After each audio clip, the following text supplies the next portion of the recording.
Hello and thanks for stopping by. In this video I am going to tell you everything you need to know about the Indonesian currency, the Indonesian Rupiah. I will also tell you what you can buy today with their current banknotes and the most interesting thing, how the same product or service can have different prices. Let's get started. 1. The currency.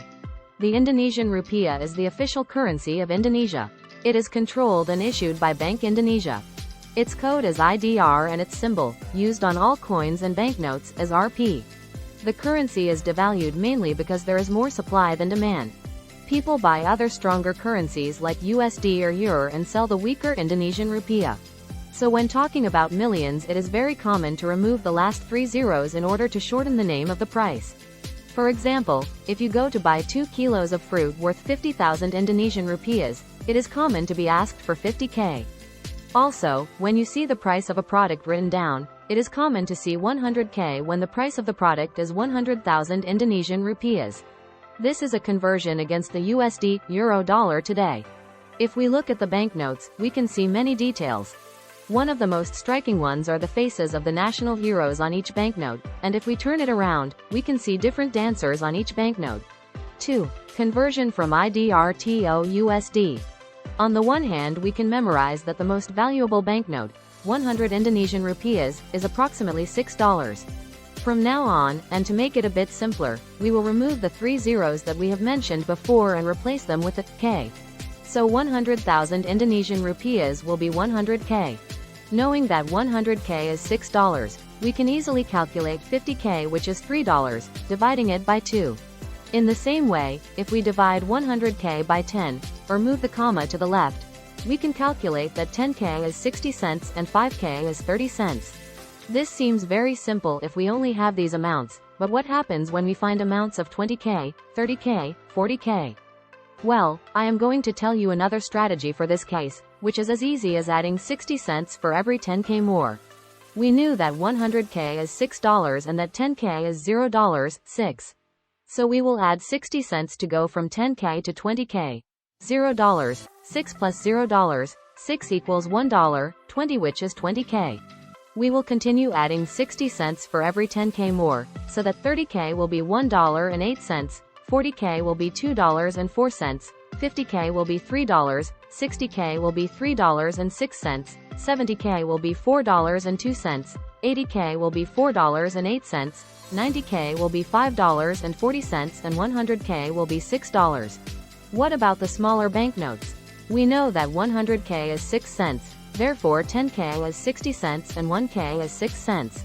And if we know that 20k is $1.20, then 2k will be 12 cents. There are also coins, but their value is very low. Let's dive into them. Rp 1000. Same amount as the 1k note. $0, 06, Rp 500, which is half, so it will be equals $0, 003. Rp 200 is $0, 012, and Rp 100 is $0, 006. We have seen 2 strategies to quickly calculate the price in USD. But what if the prices we see are more expensive or of a higher value? In this case, instead of moving the comma to the left, we move it to the right to add zeros. So if we knew that 100 Indonesian rupiahs is $6, then 1 million Indonesian rupiahs will be $60. If you are enjoying the video and you are learning, please click the like button and remember that you can always share it with your friends. 3. What can I buy with the banknotes today? You can't buy anything with 100 and 200 coins. If you have them, you might be able to pay with them in a supermarket, or you might get them as change or change when you shop in a supermarket. 500 coin I have never used to pay, but maybe you can buy a lollipop or candy in a warung on the street. It is also common to see these coins stacked together to form a larger coin.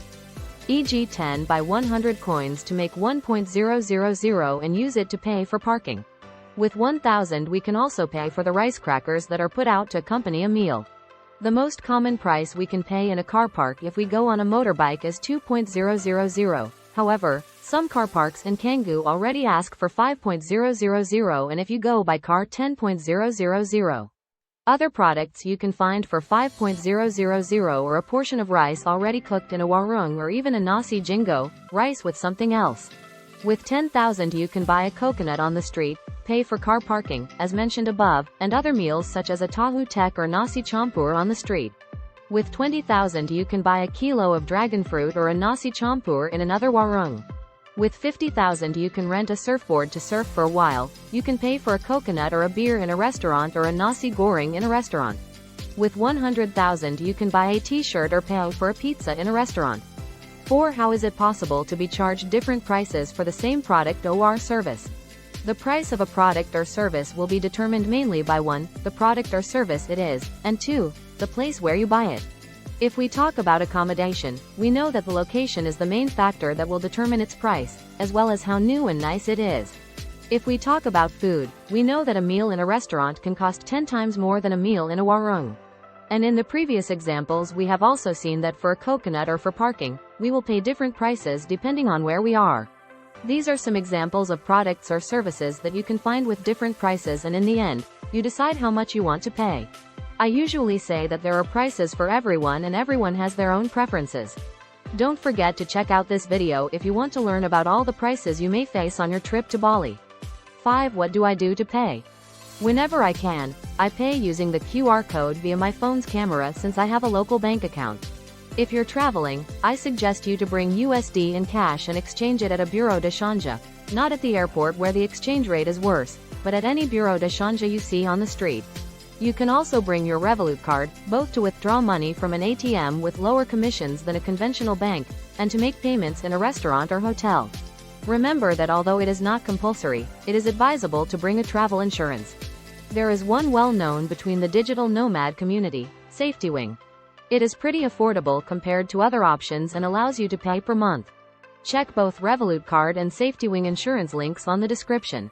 So that's it for today's video. Thank you very much for coming this far. I hope the information shared in this video will be helpful and useful for your trip to Bali. Don't forget to subscribe and see you soon.